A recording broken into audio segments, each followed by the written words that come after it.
You're watching Oilers Nation every day with Tyler Yaremchuk. Your one-stop shop for all things Oilers. Today feels like a good day to get a Slurpee, Liam. Let's get into it with the lead.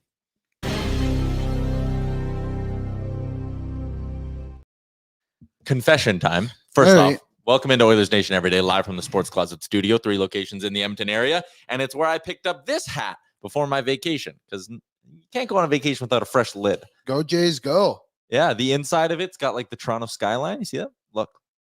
It's kind of cool. Very comfortable hat. Shout out to the Sports Closet. They hooked me up with this bad boy. I paid for it, but it was in stock there. I went, got a haircut at the St. Albert Mall. Then at Sports Closet. No, at St. Albert Mall. I've been seeing the same lady in the mall. I get my haircut in the mall. Seen the same lady for like 6 years. She's great. And then I went to Sports Closet, got myself a fresh hat. Then I went to Sport Check, got myself a case of golf balls. And I said, I'm ready for my trip. Cool. Anyways, shout out to the Sports Closet. Exciting. Today feels like a Slurpee day, but I have a confession. You're a frosty guy. No, I have not bought a Slurpee. I was thinking about this on the drive in today. Okay. Because I was like, God, today feels like a good day to go get a Slurpee. I've not bought a Slurpee or had a Slurpee in roughly 2 years. I got one on the way home from our game on Sunday. Oh, on the way home from our soccer game? Yep, well, you never go for beers with me, and I ask you every single time. I so have a 30-minute drive home.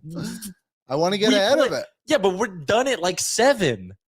Well, I like to get ready for bed early. You could have one beer with me. The one time we played 3 minutes from my house, and that's actually, it's probably less than that. And I was like, hey, why don't you come to the backyard? Have a brew. I got injured that game. I don't. I can't. I was in pain. You were fine. You played the rest of the game. A beer would also help with the pain. Struggled my way through. Point being, I've asked you to go for a beer after every co-ed soccer game we played together, and you've said no every single time, which is upsetting to me. We'll have one on Friday. Sure. Anyways, I haven't had a Slurpee in 2 years. The last time I had a Slurpee, because I was thinking on the drive-in, I was like, I'm going to go get a Slurpee. And I remember the last time, it's 2 years ago when I was renovating my house. I went to the hardware store by my place to go pick up some miscellaneous things. And they had a Slurpee machine there. In the hardware store? In the hardware store. Now I think it's mainly for kids who are with their dads or with their parents go to the hardware store. Want a Slurpee. And I said, yeah, no, that looks really good. So I went and got a Slurpee then, and I honestly have not had a Slurpee since. It's been 2 years. I'm more of when I'm like out and about driving on a hot summer day, and I'm like, you know what? I'm gonna go get myself a cold treat. Yeah, got a beer. No, I go get myself an iced coffee. That's always like my go-to treat is an iced coffee from somewhere. Well, that's why you're up all night. Keep having coffees. My last Slurpee, July 11th, 7-Eleven day. Slurpee day. Oh, okay. That makes a lot of sense. That does. I was like, why would you remember that? But then you explained it, and it made a good amount of sense. Anyways, I think I'm going to go get a Slurpee today. I don't know if I'm going to go Slurpee brand, because I'm trying to think if there's even a 7-Eleven on my way home. But I'll go somewhere. Do I hit one on the way home? I have to hit a gas station at some point. I don't even know where the 7-Elevens are in Sherwood Park anymore. I can tell you, actually, I do know where they all are. And I know where the worst one in Sherwood Park is. Okay, this is... It is on the corner of Baseline and Clover Bar by the Sobeys. There's a 7-Eleven in that gas station. A good chunk of the 7-Elevens have closed in the last like 18 months. Yeah. Circle K's are making a run now. Yeah. Yeah, Circle K is come up through. Frosty's a big. But yeah, I don't know. The 7-Eleven, that's actually the closest one to me. I hate it. It's horrible. It's horrible. I do like the Slurpees themselves are good. Yeah, no, they have terrible flavors. Oh, they have bad flavor selection. That's why it's bad. They have that place that has like Mountain Dew Code Red all the time. Yeah. Who are the Mountain Dew Code Red Slurpees for? Not me. I'll tell you that much. Really? You're a Mountain Dew Code Red Slurpee Dew everything guy. Baja Blast, Code Red. I don't like Code Red. Also, you guys 7-Eleven taquitos? No. I love a good taquito from 7-Eleven. Not unless it's after 2 a.m. Well, yeah. I mean, that's what I mean. Gas Why? Because I'm typically wasted. Because he's having beers with other people. Yeah, thank you. Like, come on, man. It's a Sunday. I know. I got to drive. Andrea's with you. I know. What's the point of bringing your lady around if she's not going to drive you home after a couple beers? I'll come pick you up. You go drink with Tyler. Okay. Sounds good. Just once. One yes, and I leave you alone forever. Last game of the year, I'll have one with you. That's like 6 weeks from now. God damn. All right. Anyways, we will talk some hockey today. We have a Sherwood Ford giant offseason question that we're going to dig into at the request of one Matt Wozniak. Oh, Woz, as he's known, texted me yesterday. He also texted me a really nice compliment, and I ignored it because I didn't read his text. And then I typically ignore his text. Yeah, he was texting me. Here's some inside baseball. Hey Ty, I think a good video might be discussing if the Oilers will be screwed if they sign McDavid and Draisaitl, kind of debunking if those deals will cripple the franchise because of the cap. I responded and said I wrote an article about that a few days ago. Shoot down his and I said, but I can do it on the show tomorrow and we can get it out. And then he replied and I ignored him. And he said, I'll take a look at the article. Plus, I love the way you articulate your thoughts on stuff like this. And I just didn't reply. Thanks, Woz. Thanks, Woz. Thanks for chiming in, Woz. Valuable part of the show.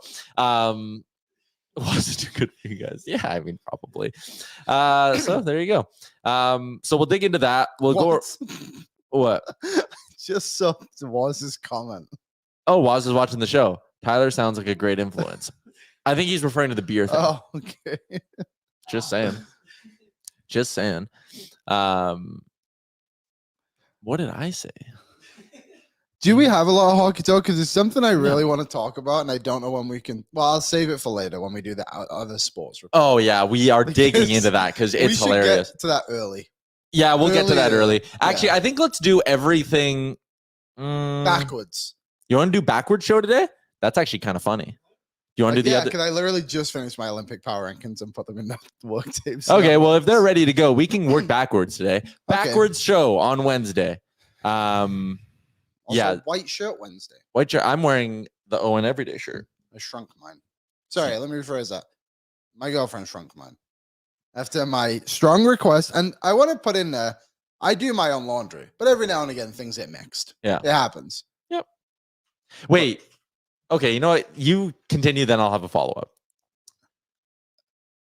She shrunk my shirt and I was upset.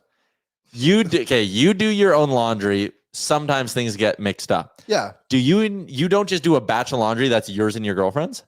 Well, like sometimes but the way it works is we have one of those things. It's like the three. Oh, so your clothes go into your own hampers. Yeah, and then the middle one is towels. Oh, yeah. Why?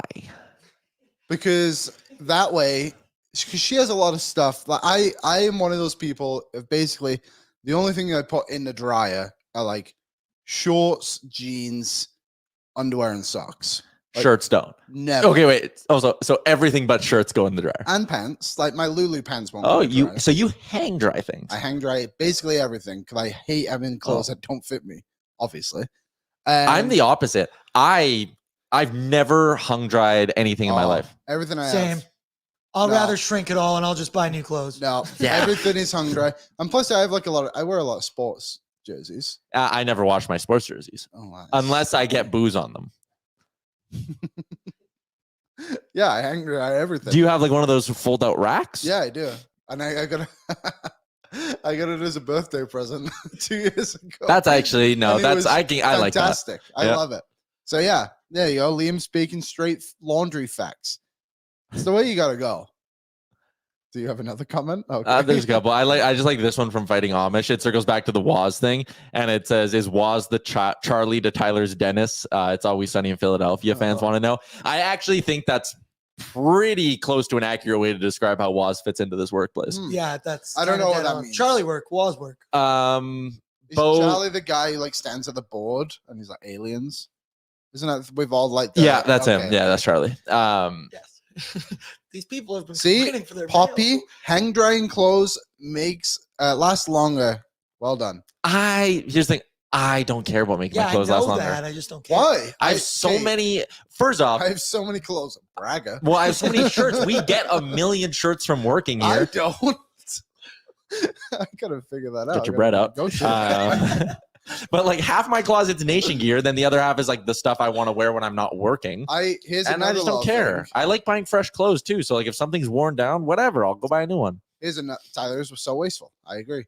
I don't buy my own clothes, which is I know a crazy thing, but like because of my clothes clearly last longer because I don't dry them like you crazy. I just request clothes for my birthday and Christmas, and it's got to the point now where everyone knows what clothes I want, that I just get like a refill every year. No one in my life, actually, I should just say I'm Amber. gonna get you a shirt for Christmas Yeah. this year. I don't trust Amber's fashion enough to buy me clothes. I have very Whoa. basic. No, she won't even be upset hearing that. I'm the one with the fashion sense in the relationship. I don't have any. The other day, I walked out of my house. I was about to walk out of my house, and I had this like baby sea, like a sea blue shirt Mhm. and the same color shorts. And I was about to walk out, and Andrew's like, Augustus blue ass "Where fit. are you going?" I was like, "Going to work." She's like, "You are not going to work." I couldn't care less. Today, I went with the basic white shoes. This is good. Yeah, This is my your summer fit's good. fit. My Under Armour shorts. I think that's Under Armour. And my Lulu shirt. My sick hair today. I'm Your hair liking it. looks fine every day, honestly. And I'm growing this beard right now. Kind of looks like shit. Seth, clearly not married yet. Close to married. Who? Wow, all of Neither us, of none of us. us are Yeah. married. Hey. I just so the reason I don't do my girlfriend's laundry is because I don't want to get in trouble. I don't want to dry something that I'm not supposed to. That's why you just dry I everything. I just do my own stuff. And if something goes wrong, it's her fault, not mine. I'm getting a lot of shots about my fashion. You guys only I wear nation gear when we do the shows. Yeah. So I'm kind of limited in that regard. My wardrobe is the limited nation gear I have. Lance says I dress like a 12-year-old boy on vacation. What? I dress nice. Maybe I shouldn't say I dress nice. That's too far for him. You don't dress that bad. I dress coordinated. Yeah. I like matching. I don't know how. I just put on whatever's clean, which is most of the stuff. Yeah. I liked when we went to, it might have been Florida. No, it was Dallas because it was such a quick turnaround. It was such a quick turnaround. Liam packed 1 t-shirt and 4 sports jerseys. And you said, that's all I had clean. I didn't have time to do laundry. We booked the trip on the Thursday and then we left Saturday morning or something like that. So that was a bit of a quick turnaround. But shall we get to my Olympic report? Yeah, around our other sports report, 12 minutes on nonsense today, right? That we should have a minute spent on nonsense little thing. People seem to like it. Max says, Tyler, you have to pull up to the next show dripped out. Tomorrow not tomorrow, because Friday I will wear my best outfit. Do you remember where I wore a suit on the show? And you showed up with a briefcase. I don't think I have a level where you'd be like, whoa, Tyler's dressed fancy nice today. But I think I dress put together. Does that make sense? Yeah. I like to match my hat with everything that's going on. Shoes need to blend nicely. I've had to move away from hats. Only when I drive, I wear hats now. Why? I can have my window down. My hair doesn't go everywhere. But someone told me I was balding the other day. Oh my God, Liam. And by someone, it was my dad. Oh, tough one, Tony. And that hurt. What is your mom? You're not balding. Give me a little. Yeah. Let No, me I see don't the want top. to because then I'll show you after, just in case. Do you actually think you might be balding? I don't think it's looking. I don't- great. To be fair. Well, what's the lineage like? Because I don't know what hat, that It's on the means. mom's side. the hat thing's a myth. But the what it idea that does hats make you go it does bald. push down back your hair. Like if you wear your hat, your hair is different to mine because you don't push your hair back. You're a comb over guy. So is Aaron. That's fair. But when I wear a hat, it literally I flow it backwards. So maybe Yeah, it's I more tuck mine effective back. for me because I'm pushing my hair out of the way. You have a fine hairline. Yours is. You're Don't listen to the fine, haters, yeah. Liam. Dude, if you've been wearing a Scary, hat though. for most of your adult life and your hairline is still that good, you have nothing to worry about. It is spooky. It's a You're fine. crazy thing to worry about. All right. Make it 14 minutes on nonsense as we get to the Betway Other Sports Report brought to you by our friends at Betway, where you can get a free bet up to $200 today by signing up using the QR code that is going to be on your screen in a second. Simply place a bet. No minimum amount required. If your bet loses, you get a $200 or a free bet worth up to $200. Get in on the action with Betway. All right. Other sports report, then the hockey talk. Because again, it's July 31st. We're not going to sit here and talk line combos. I told you guys that when the summer starts. If you're expecting an hour of hockey talk every second day all summer, you're going to be sorely mistaken. Let's talk Olympics first. Let's talk Canada soccer cheating scandal, because it's a weird one for me to wrap my head around. Okay. Um, I'll do my best to give yeah. some context to it, I guess. Okay, so Whatever you give me and the listeners mainly, I guess, the lead up of everything that's kind of happened, and then I'll read the Rick Westhead tweet. So basically, before the Olympics started, the Canada women, who are the Olympic champions currently, were caught spying with a drone on New Zealand. Supposedly, they got maybe 5 minutes of footage, so very limited. And then New Zealand saw the drone, reported it. It was reported that it was an uncredited Canadian soccer staff member, whoever it was. Then eventually, Canada won their first game against New Zealand, who also requested that game, no matter what, was an automatic loss for Canada, was played either way. That obviously didn't happen. Canada was deducted 6 points. So now they're, after beating France, are at 0. And three members of their staff, including their head coach, Bev Priestman, I think her name is. Yep, Bev Priestman. Was suspended for 1 year. Yeah. And now this has happened. And it is this might be the craziest quote I've ever heard in my life for a variety of reasons. So here it is from Rick Westhead, who's doing a great job with this story. Rick Westhead tweets, FIFA had evidence of Canada Soccer's historical spying program soon after assistant coach Joey Lombardi was arrested by French police. Canada Soccer provided FIFA's discipline committee with head coach Bev Priestman's emails as it considered sanctions. After a Soccer Canada analyst emailed Priestman 4 months ago to say they refused to spy on opposing teams' closed training, Priestman emailed an HR consultant in March of 2024 to ask for advice. An analyst said, Bev, I'm not going to help you cheat. And she emailed HR saying, quote, seeking your advice and input here regarding this formal email on spying. It's something that analyst has always done. And I know there's a whole operation on the men's side with regards to it. It can be the difference between winning and losing, and all top 10 teams do it. Okay, because there's about 3 things on here that are just crazy, insane. First off, to email an HR consultant in the first place about cheating, rule number 1, don't leave a paper trail. Like, maybe just pick up the phone and call them. Seeking your advice and input here regarding this formal email on spying. That's like Googling how to dismember a murdered body and then going out and killing someone. Yep, essentially. It's something the analyst has always done. Who's the analyst? What? Like, and then the other part of it is that all top 10 teams do it. And I believe in the report too, there's like some talk about the men's team has always done this too. Is the men's side there is a whole operation on the men's side with regards to it. You just buried the men's side of your soccer program. So this thing is insane that this is happening. Didier Drogba, who is a legendary footballer, played for Chelsea, one of the best Premier League strikers ever. So good that I know who he is. Kind of came out, which just like laughed it off and basically said what she just said, like, everyone does this anyway. What does it even matter?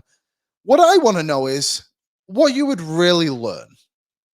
How in this day and age do you not have just enough video? Like enough film to watch these guys? Every game is televised. Yeah, it's crazy. And this is insane. It is, but more than insane, it is completely idiotic. Well, yeah, that's what Zach says. These people are in charge. Zach says, let's be honest, teams will spy, but Canada got caught. Yeah, because they're sending emails about it. The smart teams aren't doing that. But yeah, the other quote, which was nuts as well. So John Herdman, who of course was the women's coach that kind of brought the program to the good level.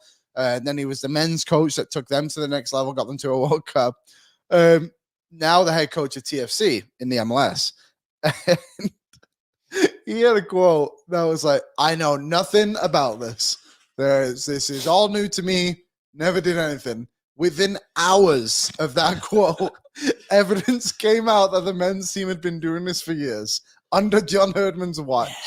And it's just like, this is the craziest thing ever. Honestly, this will, how do I word this? This might be one of the craziest stories to when it's all said and done in the history of the sport off the field. Because this isn't just Canada, evidently. So do you think there's a chance other countries get outed now? 100%. What does that coach have to lose? She already has all the evidence against her. she could be like, well, I've seen drones from the US do it against us. Like, but she needs to have evidence. If she's just running her mouth saying I've seen the US do it, that doesn't carry weight. but what's to say there isn't some other moron who also felt so confident about this that they can do this, and clearly whoever this analyst is has done it for a variety of people. So the second they find out who the analyst is, they can go through phone calls, texts, emails, everything. It's going to all be there. I think this is going to be nuts, and it's going to set the men's game is hard to ruin, disrupt because it's so large. But I think this could really disrupt like the women's game in North America. Really? I mean, when have you seen a story like this? I know the Houston Astros, obviously, but like clearly this is on a whole different scale. Okay, let's get to a few comments. I like this one from JBD. Totally not spying. Title of the email. They'll never look. It says not spying right in the email. Poppy is in. Everyone does it in other tournaments, but it's specifically illegal in Olympics World Cup. The risk reward so not worth it, especially when you know the skies are being monitored during the Olympics. That is actually like there is so much security going into the Olympics. Like they're just going to see a drone and be like, probably nothing. Could be terrorism. Zach, it'll be funny once we win gold. Someone else said it's a small advantage of seeing maybe what they do during penalty kicks, which is ironic that Canada won their last gold on penalty kicks or won their gold medal in women's soccer on penalty kicks. I mean, totally. But again, there's so much evidence to prove this. Yeah. To find this out yourself. Okay. Second part. And this is where I'm torn and I want to have a conversation about it. Canada's women's soccer brought shame to this nation, and I hope they don't win. Lance definitely meant shame, not Shane. They brought shame. They brought shame to this nation. I hope they don't win. I want to see the women go win now, because this isn't on the players. Like Ben Priestman being a moron has nothing to do with how hard these women have worked over the last number of years. And again, I think we can all kind of agree doing the cheating is dumb. The advantage you gain from it is minuscule. Like if Canada wins against Colombia, which is all they need to do now to overcome a 6-point deficit. Insane. That would be like if the Oilers started next season and the NHL docked them for something and said, you're starting with negative 40 points in the standings, and they went and made the playoffs. West Side Shane. Shane here. Shane. That's hilarious. But like if the Oilers started with negative 40 points and went on to make the playoffs because of something Daryl Cates and Jeff Jackson did, or because of something Chris Knobloch did, like we'd still be rooting for the team. So I'm going to root for the women. And I feel a little weird because let's say Canada goes on a miracle run and they beat Colombia and they go to the medal round and they end up medaling. The story is going to be Canada cheating scandal. And I think outside Canada, a lot of people say cheaters get rewarded and they want a medal. Yeah. And I don't think that's fair to the women on the field is my point. Well, Vanessa Giles, I believe that's how you say her name, who scored the game winner against France the other day, had a pretty good interview after being like, this is BS. Like the players themselves haven't done anything wrong. And I think now too, like, I think you should almost root for them a little bit more. Like, this isn't their fault. And we're all athletes in some cause. And like when your coach tells you something 9 times out of 10, you just kind of sit there and trust. What are you going to do, right? Yeah, like so as players, like I'm sure they don't have much, but I don't know. I think it's kind of BS not to root for them. Sorry, Shane. Where was this energy for Tom and Deflategate? Well, he's a cheater. See? But he that's did it. devil's advocate here. It's like the same kind of thing. No, it's not. No. He was a player who cheated. But they said, no, we don't know that. There's general knowledge that he did. But no, fair point. I'm still going to root for the women. I don't say, it won't be like a great moment for the country if they go on and medal, but it'll still be it depends what they say. Yeah, like if they keep coming out and being like Canada soccer sucks, and then just go on and win, I actually think it could be a bit of a rallying thing. Yeah, that's kind of where I'm at too. Is like, man, Canada soccer is clearly got some stuff they need to sort out and some things they need to flush out of the system, but the players still. Well, it's there is such a terrible organization too. Because and the women actually, to add to the point Amanda just said, like, didn't they show up to practice without the women's team, the players, and Soccer Canada have been butting heads for years. And even the men have started to as well. You remember after the World Cup, Canada Soccer, I believe this is right, they were withholding money from the players for like the bonus, and they canceled the game that was supposed to be in Vancouver. Like they boycotted games. Yeah. Vancouver soccer sucks. Canada soccer. Vancouver soccer, you're perfectly adequate. Canada soccer, on the other hand, you suck. Vancouver hockey sucks. Bingo. Ding. Back to the Oilers. Yes. All right. Speaking of the Olympics, we'll table the women's talk there. They're playing Colombia. They need to win. Win and you're in. Win and you're in. Tie won't do it. Loss obviously won't do it. Tie and you're out. Loss and you're out. Win and you're in. Yeah. Liam has been keeping an Olympic power rankings going. Mm-hmm. We did part 1 of this on Monday. Liam is going to watch as many Olympic sports as he can. Some of them maybe more than once to change the rankings. Yep. And you're going to continue to update your list. So let's take a peek, Liam. So we're just sneaking into a top. Whoa, you made this really nice. I know. Are we allowed to use that actually? Has the rings on it. No, Take it. yeah, still photo. Oh, still photos Still allowed? photos are Good. allowed. Still photos So- allowed. Good. Let's hope. Just go full screen with it for a second. Yeah. I want to be able to sink my teeth into this bad So boy. this is now just a top 10 list. Green indicates new entries and ones that have climbed. So I have put the red, obviously the ones that have fallen. Blue have stayed the same. So last night I watched canoe slalom, which is basically kayaking. I had minus 250 on you messing up slalom. I did last night when I was watching. A very fun event. Although it is the same course, everyone does the same thing. Okay. It's so unpredictable, like what anyone's gonna do. So the final is 12 guys, and you go down, and Do they go all at once or one at a time? one at a time. So it's a timed slalom, like moguls almost. Yes, in skiing. pretty much. Yep. And it was so much fun. There was a bunch of times when in the final where guys were trying to, obviously, like the first guy, the guy was in first, and guys trying to beat him. But if you miss a gate, because you have to go through the gates, but some of them you have to turn back to. So the green ones, you go through them, and the red ones, you have to circle back. Like a tight turn? Yeah. Okay. They're kind of like one side to the other, I guess, but you have Yes. to go through like rapids and stuff like that. It's like Yeah. whitewater rafting. And some guys were trying to beat the time and going so quick that they were missing the gates, which is a 50-second time penalty. 5-0? 5-0. How substantial is that to the whole race? You're out. You're basically done? So basically, it takes them about 90 seconds to get all the way through. Oh my So God. you get one, you are toast. So, and if you hit a gate, it's 2 seconds, so it's not as damaging. And most of them will hit one. Obviously, it's crazy. So the Senegalese gentleman was coming through, and he won. He got all the way through. I believe it was Slovenian. Like it was in first at the time. Went all the way through, beat his time by like a second and a half or something like that. It was crazy.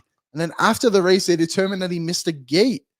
So he was like basically shaking the guy's hands because they have the 3 guys on the podium sat there as like, look at me, I'm on the podium. Mm-hmm. And they rotate in and out. And he was just about to take the first place guy's seat, and they gave him a 50-second time penalty, and he finished last in the final. Damn. So the other What side a of it cutthroat too sport. is crazy. So the guy there, he won gold. He's the French guy, obviously in France. But this is where he practices every single day. Oh. So he kicked the crap out of everyone. So basically, every racer, I guess, is about a second and a half within the time of first place. He won by 5 seconds. Wow. It was nuts. Seems unfair that he got to practice on that track, though. I mean, yeah, and he absolutely. So he won. Great Britain got second, and Slovenia, Slovakia got third. It was very fun. I've watched rugby sevens. Yeah, I'm which is- surprised. It looks like fun. Yeah, I think I'm going to watch the full final tonight, and I think that will go on my list for Friday's show. So judo might be getting knocked off for rugby sevens. Judo and a cup. Judo. You could say judo's on the chopping block. You could. They don't do chopping. They don't do judo chop? No, I don't. That's- That's karate. Sounds like a thing. So yeah, that's my Olympic rankings so far. There you go. Liam's Olympic rankings. Trying to get a couple more. on the weekend. Why is the picture for rowing Leon Draisaitl? Oh, shoot. That was supposed to be Elliot Friedman. Because he's doing play-by-play for the rowing on rowing. Sportsnet, Yeah. It's which actually- is insane. Yeah, so Elliot's doing the rowing rowing commentary, which is insane. Leon Draisaitl, I can't believe you can see that. So yeah, there you go. Olympics. Fun. I love All right. Olympics. Liam does love the Olympics. You've been very excited for a while. So Mhm. good stuff. Continuing the other sports report, 30 minutes, zero hockey talk. Toronto Blue Jays at the deadline. Yeah, They traded away 33% of their active roster in the last week. I watched the Mariners yesterday with my dad. They seem like the Justin Turner and Jimmy Garcia are there. And they got the other guy, Randy Arozarena. So here's the first trade they made. Jimmy Garcia for Jacob Sharp and Jonathan Clase. Clase's good, right? Clase has appeared in the majors already and has been very good in AAA. He's got speed. The Jays view him as the highest upside prospect they got. But this was about a week ago. So they did really well in this trade, I think. They ended up getting Jake Bloss in the Yusei Kikuchi deal. And the Yusei Kikuchi deal is being widely viewed as like the steal of deadline period. When this came down, so it's Kikuchi's going to the Astros. Keep in mind, Kikuchi is like a 6-point-something ERA over the last couple of months. Like he's been better this year than he was last year, right? Because he was taken out of the rotation last season. 2 years ago, year one of the deal, terrible, was taken out of the rotation. Year two, bounced back, excellent. This year was up and down. Okay. When it came down that it was Kikuchi for Jake Bloss, myself, a lot of people on Twitter, they were all like, damn, that's a really good trade for the Blue Jays. Like, great work, Ross Atkins. And then it came out that Joey Loperfido and Will Wagner were in the deal as well. Joey Loperfido's already played at the major league level this year. He's been ripping it up in AAA. Jake Bloss in the minors this year as a starter has a 1.64 ERA. Like, unreal. His numbers are sparkling. And then Will Wagner, son of the great Billy Wagner, he's in AAA. He's expected to play with the Jays already this year. There was a point when the Athletic did their like mock trades a couple months ago where they had the Jays trading Vladimir Guerrero Jr. to the Astros, and the centerpiece of the deal was Joey Loperfido. And the Jays ended up getting him as the secondary piece in the Yusei Kikuchi trade. Insane. This deal is such a win. Bloss and Loperfido are going to be full-time players next year. Will Wagner might as well. Great deal. Love it. They also traded Justin Turner for someone with the last name Shrek. Hilarious. Sick. Nate Pearson. Oh, no. I know. Very sad. Yeah. What But could have been? his first appearance with the Cubs, first batter he faced took him like 400 feet yard. And then he hit the second batter he faced and got kicked out. Yeah, he got yanked. He got thrown out. Are the Cubs good again? No, very average. So why did they make a trade? Pearson's got team control. They've been doing like a weird sort of like, we're buying guys who will be with us for next year as well. The like St. Louis Blues approach. Yeah, kind of. Gotcha. I could Google what were his numbers like, Pearson? Not because good. he was like the guy. Yeah, he was the top pitching prospect in baseball at one point, but he just never really panned out. They also keep flashing through him, Aaron. I think that's all I have. Oh yeah, that's all we have. They also traded Isaiah Kiner-Falefa for Charles McAdoo. Wasn't he? Wasn't he a signed him. big free agent signing for them? Oh, sorry, that big free Yeah, agent he was signing? there. And then they traded, we saw the Turner deal. They also traded Trevor Richards and Kevin Kiermaier for Ryan Yarbrough. Oh, yeah, Kevin Kiermaier. So they traded away 8 players. Someone asked me to give a grade on it. I'm going to give the Jays, you got to keep in mind they're selling. So like you have to look at it through that lens. I'm going to give them like an A grade, honestly. Not an A+, but an A grade. Like they went and got 4 guys who are young, cost controlled, and are going to play on the team this year. And you'll be able to trial them out and maybe have good young players for next year. They also got under the luxury tax threshold. Is that good? Good, because it saves you money, and you can maybe parlay that into budget for next year. So, good deadline for the Jays. Very interesting. Yeah. I miss the days when they got Tulio and David Price and Ben Rivera. Mm-hmm. I went through a phase where I'd get drunk and DM Ben Rivera on Instagram and be like, I love you. And that strike call was bullshit, man. And he DM'd me back. He was like, appreciate you thinking of me. Did he really? Oh yeah, straight up. I can show you that. One thing when that was good, and obviously the Blue Jays were good, I was a fan because I don't like baseball that much, but I like watching teams win. I like being on bandwagons. I remember when they got Ben Rivera, and there was a big conversation of like, where are they going to play him? What are they going to do with this guy? Why did they get Ben Rivera? Yeah. And then I think they played him in left field. Yep. Kevin Pilar Pilar was in center. And they right, had like right. They would play him in right too, because they had a sort of platoon with him and Cabrera that they would do a lot. But anyways, I miss when the Jays were good. Right? The summers were so much more fun when the Jays were good, because like you'd be in this dead period right now of like hockey's so far away and like no other sports on, but like the Jays were good, so you could tune in and watch the Jays every night. And it sucks that they're not at that anymore. But Vladimir Guerrero Jr. is on a heater right now. Is he? Yep. He's great. The Jays suck. And that brings me to what I put in the teaser tweet for today's episode, my get rich quick scheme for the Jays. Okay. It's very easy. That's it. Bet the over and bet the other pitcher's strikeout props every single game. Just bet them. I'm trying to imagine what I'm even going to do with all my money at the end of the year. But it's hitting back-to-back games is my point. Well, they have a pretty tough schedule coming up. They're wrapping up the with Yankees, the Orioles again, and maybe the A's and Angels are obviously great, but dude, I'm telling you, every game in that Yankee series over, and because they still have good young bats like Addison Barger's hitting well now. Vladimir Guerrero Jr. is obviously on like an MVP kind of run over the last 6 weeks. Like he's hitting that good. He's not going to win MVP, but he's hitting that good. So yeah, that's my play. Over in the other team strikeouts. Shout out to Betway. Should we continue along? Let's get to it.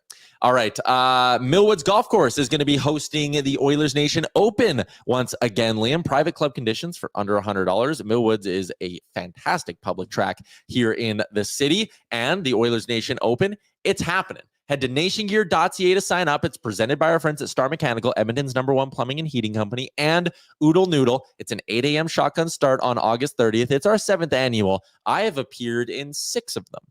Yeah, I've been with the company for 6 years. So I've been in 6 of them. They're always a good time. I love that we've moved the start time. It used to be like 2 o'clock. Now it's 8 a.m. So the peak of the event is right after in the dinner and the banquet. It's so much fun. But get your team in.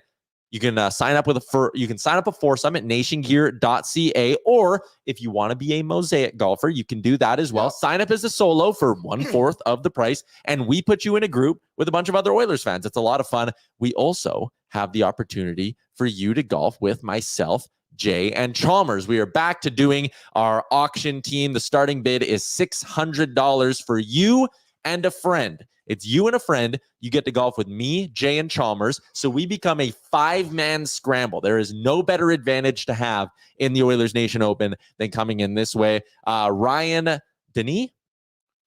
He always tells me it and I always forget it. Denis or Dennis. Anyways, Ryan has won the auction, I think the last 3 years, because he golfed with us last year. Cody Chambers golfed with Jay and Chalmers last year. And then the 2 years prior, Ryan won each of those auctions as well, I believe. But anyways, Ryan can vouch. It's a great time. We always keep it light. We keep it fun. And we've come in second place a bunch of times as well. And I am playing the best golf of my life. I'm telling anyone with a pulse that right now. I'm very quick to bring that up. So if you want to get in on the auction, you can also go like right here, nationgear.ca.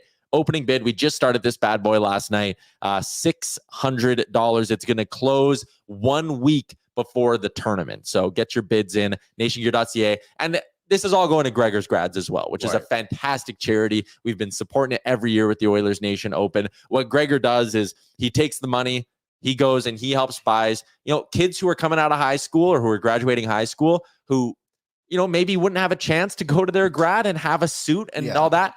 He buys them a suit, and it's not a rental. They get to keep it. One of my favorite things about what Gregor does, and he brings this up all the time when he does his kind of closing speech at the tournament, but these kids get the suit.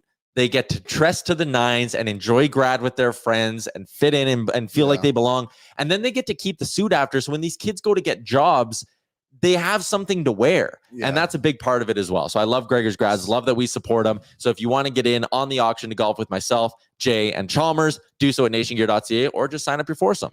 It's a Gregor's Grads, something you don't think about, right?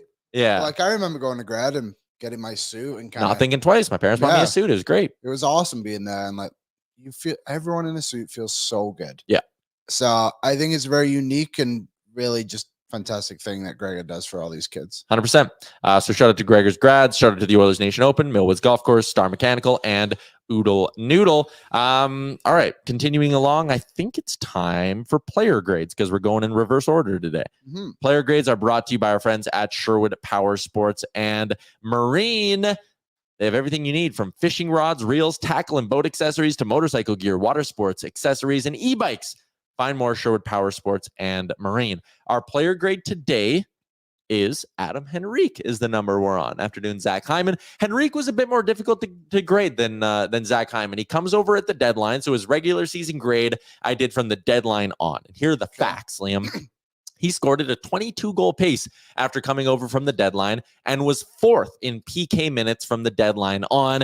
He moved around the lineup. We saw him playing with Draisaitl. We saw him playing the wing playing with Ryan Nugent-Hopkins as a duo for a few games. I like that. We saw him centering the third line kind of by himself. he did a lot of different things. He killed penalties, scored at a decent clip, we'll call it. My regular season grade for Adam Henrique was a B-. Agree or disagree? I would agree. I think it took him a little bit to kind of get going in Edmonton, but once he started rolling, he was good, contributed to the penalty kill. Like you said, could kind of spot him up and down the lineup. He was a really good ad, and they gave up a first-round pick for him, and I'd do it again.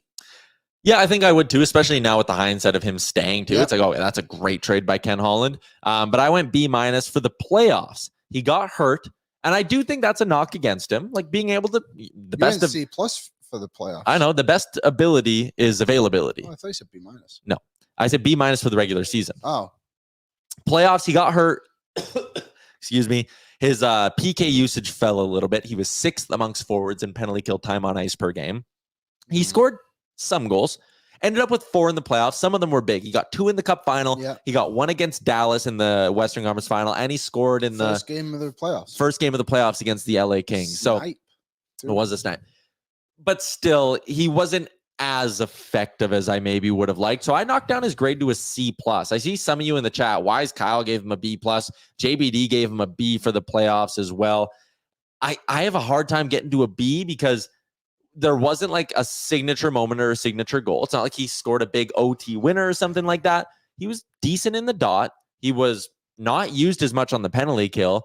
He was a third line third line center for this team. And he did that job well, but I'm not going to give a guy like an A or even a B+ when he scored 4 goals in 17 games and was just good outside of that.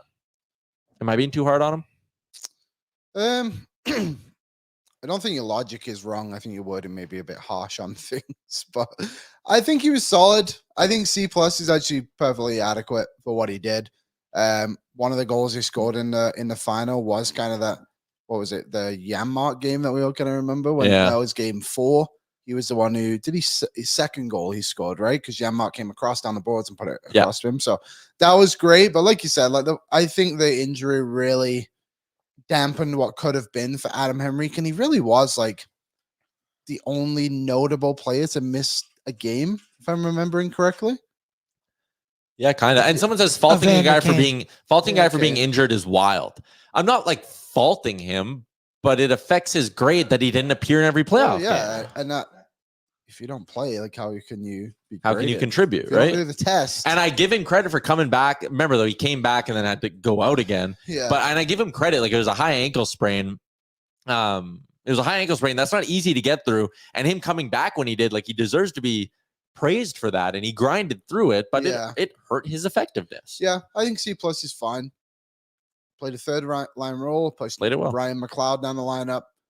And that third line became really good when him, Brown, and Yaremchuk were playing together in those last 3 games of the final, and good job to him. Everyone wanted him back for a reason.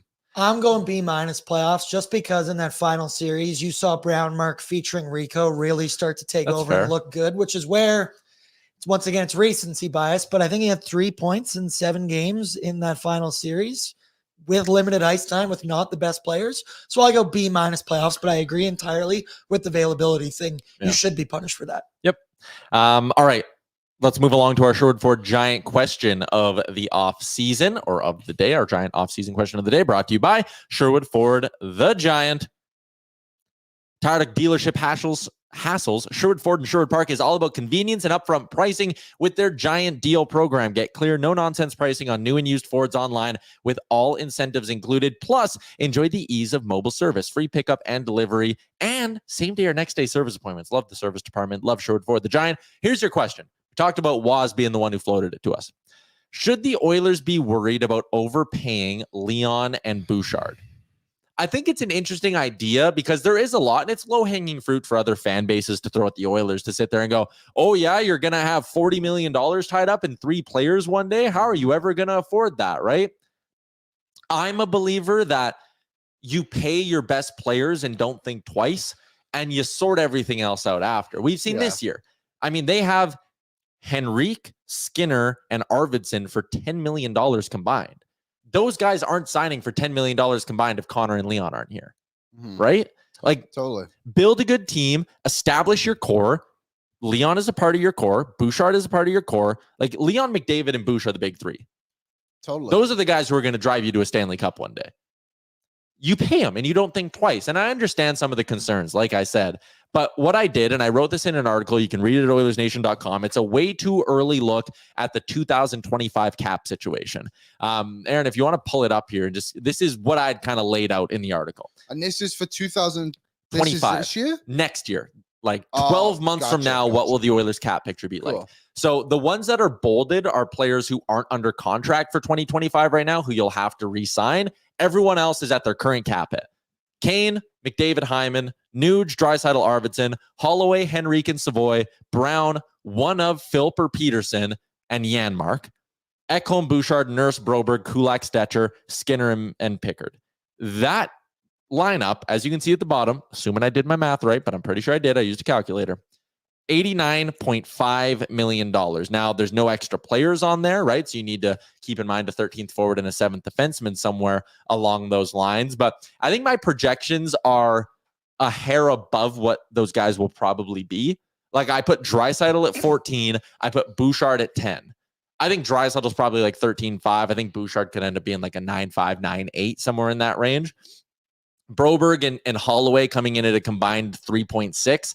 That could probably actually end up being closer to 3, not 3.6. I think so. I was maybe a hair short on Brown if he has a good year, but whatever. That's still, I think the projections are pretty safe here at 89.5. And again, the salary cap for next season is 88 million. I was going to say, is this assuming the cap? Well, assuming the cap's going to go up again, but we don't know what that will be, right? We don't know what that'll be. But again, if the Oilers can afford this roster for, like I have laid out here, 89.5, the cap next year is 88 flat, I believe, right? It's 88. I think so, yeah.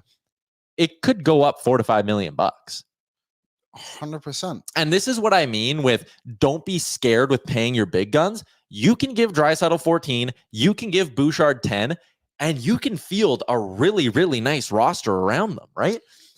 I don't think there needs to be any concern about overpaying these big guns because the depth pieces and the rest of the core is pretty cost certain. That you shouldn't have to worry about it. And then again, if the cap goes up, let's be modest and say it goes from 88 to 92 for this year. Perfect. You're going to have $2.5 million to get your extra defenseman, get yourself your extra forward. You're probably going to want to upgrade Stetcher. But if you want to upgrade Stetcher, listen, I think there's a high likelihood they buy out Evander Kane's last year or they find a way to move on from him. You can do that and get rid of that 5.1. Who knows how the left and right side of their blue line shakes out a year from now? You might be in a position where you go, yeah, we'll move on from Brett Kulak. And again, if you want to loop McDavid into this conversation, someone said, don't forget about the Soup buyout. I did forget about the Soup buyout, which is on the book still. So that'll be an extra $2 million. So if it goes up to, 92, the Soup buyout, okay, this is your roster. You'll have to shave something. So it'll be the Kane contract, I think is probably the likely one in that one. But still, you can have a competitive roster next year and fit under a $92 million cap by giving Draisaitl and Bouchard $24 million combined. So I'm not worried about it. If the cap jumps another $5 million the year after that, then perfect. That's the money you need to give McDavid his bump and to probably give Skinner his bump as well. Yeah, I think the Evander Kane thing is something the others will just have to explore. Like you said, I think Holloway and Broberg will maybe a little bit less than that. But they're going to figure it out. I think the other part of this too, the Oilers already have basically everybody else locked up. And I know it's 3 players and it's your best 3 players you need to lock up for the future, but Hyman's good. Nuge is good. You got Skinner, I think, for 1 more year after that one. Mm-hmm. You're going to be okay. So for me, people keep talking about the Leafs and all that. It's like, it's not even a comparison. Draisaitl, McDavid, and Bouchard, you pay them whatever they want within reason, of course. You just figure out the rest. The others got some great deals this summer, like you said, because guys like Draisaitl and McDavid are both here. Yep. You just got to run it and figure it out when you get there. Don't be crazy. Don't go nuts. But you're in a window now that you can't be negotiating with McDavid, Draisaitl, and Bouchard over like $500,000, whatever it may be. Yeah, you just don't do it. And also one thing too, those 3 guys are going to want their money. Yeah, probably Bouchard more than the other 2 because Draisaitl and McDavid have already been paid a ton already. Of course, yeah, they've already made a ton in their careers. Probably I would assume all three of them take a little bit less, even if it is like 300,000, like the McDavid thing was, right, or whatever. Like, I think they'll take a little bit less than we expect, but it'll still be a ton, probably close to the 40 million we're talking. Yeah, and as much as Bouchard will sit there and like, yeah, he understandably should want to get paid, and who knows if Bouchard ends up going with the 8-year, $80 million deal at 10 a year, or does he sit there as a 25-year-old RFA and go, hold up, I can do 4 more years at what would probably be still $8 million bucks? Yeah. And does he say, I want to be a UFA at 29 after 4 more years on this Oilers blue line, please? It's hard to put yourself in a position of a guy if the Oilers say here's 80 million or here's 32 million and say, oh, I'm going to leave that 80 million and take the 32 to try, sign my $100 million ticket in 4 years. But I don't think it's entirely impossible either. I don't think so either. Can they move Skinner for Savoy at some point? That's kind of what I had. Again, if you flash it up, Aaron, like people were like, why didn't you have Skinner on here? It's a 1-year deal. I can't imagine him being back because if it goes well, he's going to want a nice ticket somewhere on a bounce back. And it should go well. It should go well, yeah. Well on Buffalo, you stink. And if it doesn't go well, then whatever. You're not going to. He might be back. Then maybe it's Connor Brown 2.0. Yeah. But no, I think Savoy is the logical fit to round out the top 9 after that. And yeah.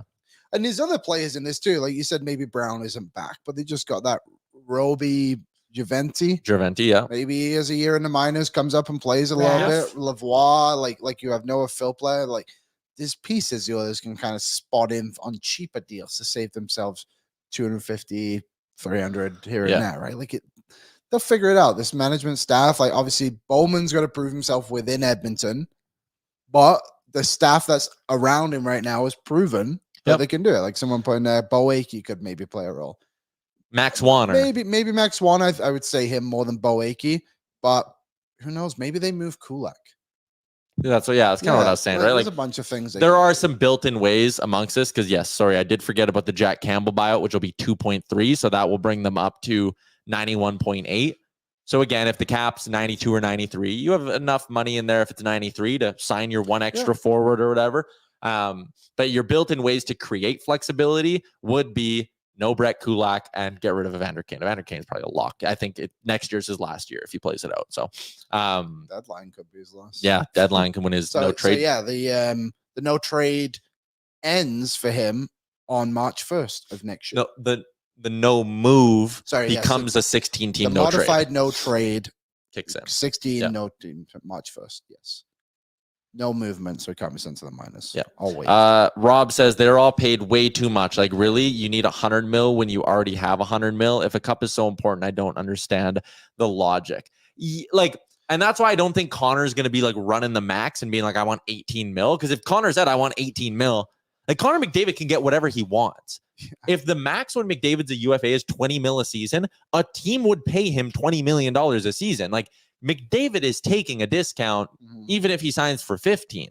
And I just think it's easy to say that, but if someone offers you a raise, I was just going to say, if someone offered you $100 million, I think you're going to take that. And then if they offer you another $100 million, you're probably going to take and it's all perspective as well from the, if you're someone who works a job and you make $40,000. Yeah.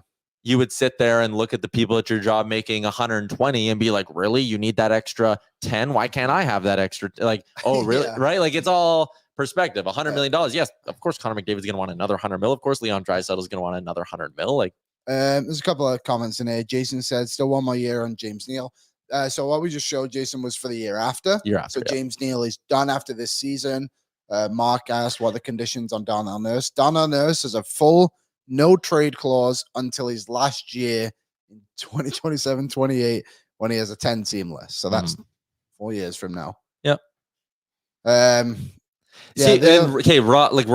follows it up. Well, then the cup isn't that important if a few guys are taking up all the money. But that's exactly the point I'm trying to make here is those guys are your highest paid players because they deserve to be, but you can field a competitive roster with those guys making a lot of money. That shouldn't be the way you view this. You don't sit there, and Lance, I think, was the one who put it really well a couple of minutes ago. Like, the superstars don't take less money. That should not be the way this works. The guys around them take the less money. Yeah, I think so.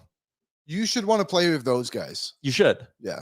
And again, The team discounts come from the players around the stars, not the stars themselves. Never shortchange the stars. That's just what I mean. Like, you'll get discounts from other pieces if you have this elite high-end core in place. And again, the idea that McDavid, Draisaitl, and Bouchard aren't taking a discount, maybe Bouchard, like you said, yeah, he's going to push a little bit. He's going to grind on the negotiation. But the idea that McDavid and Draisaitl aren't taking a discount to stay here once these deals are signed is false, because Draisaitl coming in at, even if it's 14 in Edmonton, if he hit unrestricted free agency, someone gives him 16. I guarantee you that if he wanted to make it a bidding war, if Connor wanted a bidding war, they get more than 28 million between the two of them combined. Like, they would be in the 15, 16, 17 million dollar range. And McDavid and Draisaitl's discount is signing for market value. You're bang on with that. Bang on. Gene, life comes before what sports? Think of the generation. Honestly, I mean, they've already you sign one contract in the NHL, and you got generational wealth, right? And that's the NHL. That's not even like. But I think for that side of things too, like, it must be cool to be able to just know that. You can support your families, like not just like your direct family of like your kids, but like generations after, your parents, like all that stuff. It's pretty. Must be nice. Also, Lance, who has a bunch of great comments today, he made another thing. If they don't make 100 million, it means Cates gets to keep that 100 mil plus all the money he makes off your name. Like, that's true. That's the other side of it. People are always like, God, these athletes these days, these athletes are so overpaid. They don't deserve all that money. No. There's owners that are affording to pay them. Like, if you have beef with athletes taking too much money, you should Google net worths of some sports owners here. Like, that's, if you want to bring it into a societal problem and be like, why do these athletes need so much money? Like, buddy, there's a long list. Daryl Cates, 4.9 billion USD is his net worth. He's running a business in Canada, working in CAD. Like, are you kidding me?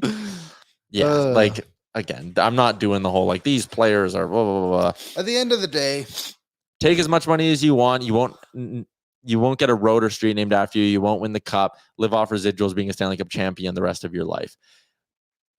They can get both.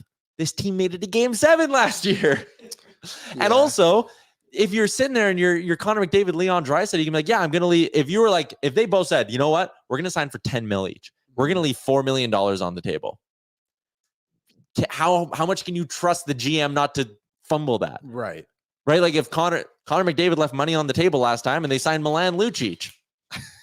Hot damn, that got him closer to a cup. Like, that helped. All right. We did it. We made a full hour. Holy crap. That flew by. Well, when you do 30 minutes on general 4.9 million is blowing my mind, right? Or billion. Billion. It's a lot of billies. Mm-hmm. I also don't count another man's bread, but maybe this is irrelevant. But Daryl Cates, although we talk about taking his money, done quite a lot for this city. I have no beef with Daryl Cates. No, I have beef with people complaining that athletes make too much money when there's an owner who can afford to pay them. Yeah. Gene, top players will always be underpaid. Yeah, I mean, you're probably right when you really think about it. Connor McDavid is worth way more than $12.5 million to the Edmonton Oilers. 4.9 billion, I would say. Like, USD. If you were to actually grade how much he's worth to the Oilers organization and in turn the NHL, it's probably in the $40 million range. Yeah, 40. The Oilers make millions off every home playoff game they host. Millions. Well, it's even like, and I know this is maybe a weird thing to throw in there, but ESPN did that top 100 list, and McDavid was on it. That to me is like something, like, not going to discount him, but I totally will. For somebody who hasn't done anything from a team perspective yet, he hasn't won the big one. Stanley Cup. To be one of 3 players on that list, wasn't just something of like, oh, like he deserves to be on there, but it was more of like, well, we should probably put this guy on the list. Like, stuff like that even raises the profile of the game. What? Owners have gone through more stuff than players: bankruptcy, cheating partners, downturns in the economy. What have pro athletes ever risked? What? It's 12:59. I'll swear. What the fuck does that even mean? That makes no sense. Oh, it was a random one. That was really weird. Sergeant Battle. Tyler didn't even get into his Philly, Columbus, or third team conversation. I didn't. We didn't have time for a spring financial other sports report, but we only do that twice a week. So we can do it Mondays and Fridays. So we're good. We're covered on that front. I think we did all our ads today. Caden Gooley re-signed today. Got a big ticket. Yeah. I think that's fine. No, like What if did he you're get? a player, 6 something. 6 years, 5.5 million. Yeah. Good show, Park Boy. Yep. Former Oil King. Saw his Briefly. brother a few weeks ago at local in Show Park. I think he plays in Germany now for Nuremberg. There was a video I retweeted. Carter Savoy officially signed in. Leisure. Leisure, is that what it is? Yep. Good luck to him, of course. And there was one other thing I was going to bring up. Oh, the Hlinka Gretzky Team Canada also was announced today. It was. That's going to be in Edmonton. So check will. that out. I believe it starts on Monday. I will be there Really? doing some on the ground reporting. So I don't know what I'm going to do yet. I will be there. You'll be there. I don't keep reading those comments. Honestly though, but like they're blowing my mind. Owners have risked it. Yes, they own it. It's like when you own a car and a tire pops.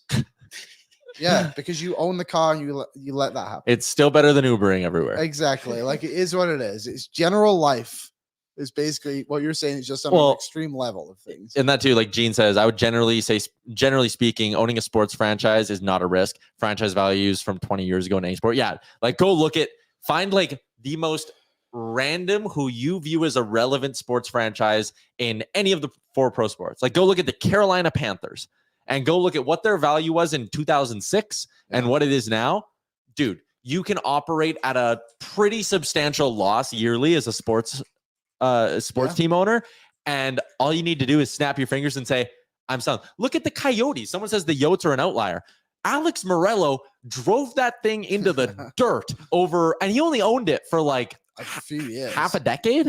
Is that how long it was? Yeah. And he made like $700 million off it. Like he could not have managed that business worse. Yeah. And he came out beautifully. Yeah. I think the North American style, the franchise style, these owners make billions off these teams. Millions, billions. They risk a lot. Ryan asks, taxpayers pay for their buildings. Yeah, that too. Like, yeah, we literally bought that rink for him. And he just gets to print the money off it. Like, again, I'm grateful it's there and it's good that it's there. And I live in St. Albert, so I don't pay the taxes on it. Sure. But if you come to use Service Place, that's where we get you back. All right.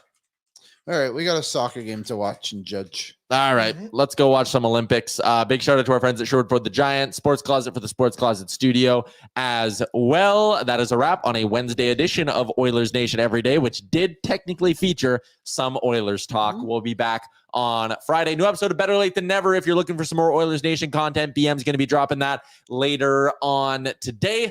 Enjoy the rest of your Wednesday. Enjoy the weather. Get yourself a Slurpee, and we'll chat on Friday. Oil up. Thank you for watching Oilers Nation Every Day. Hit the subscribe button to never miss a show. And for more, visit OilersNation.com.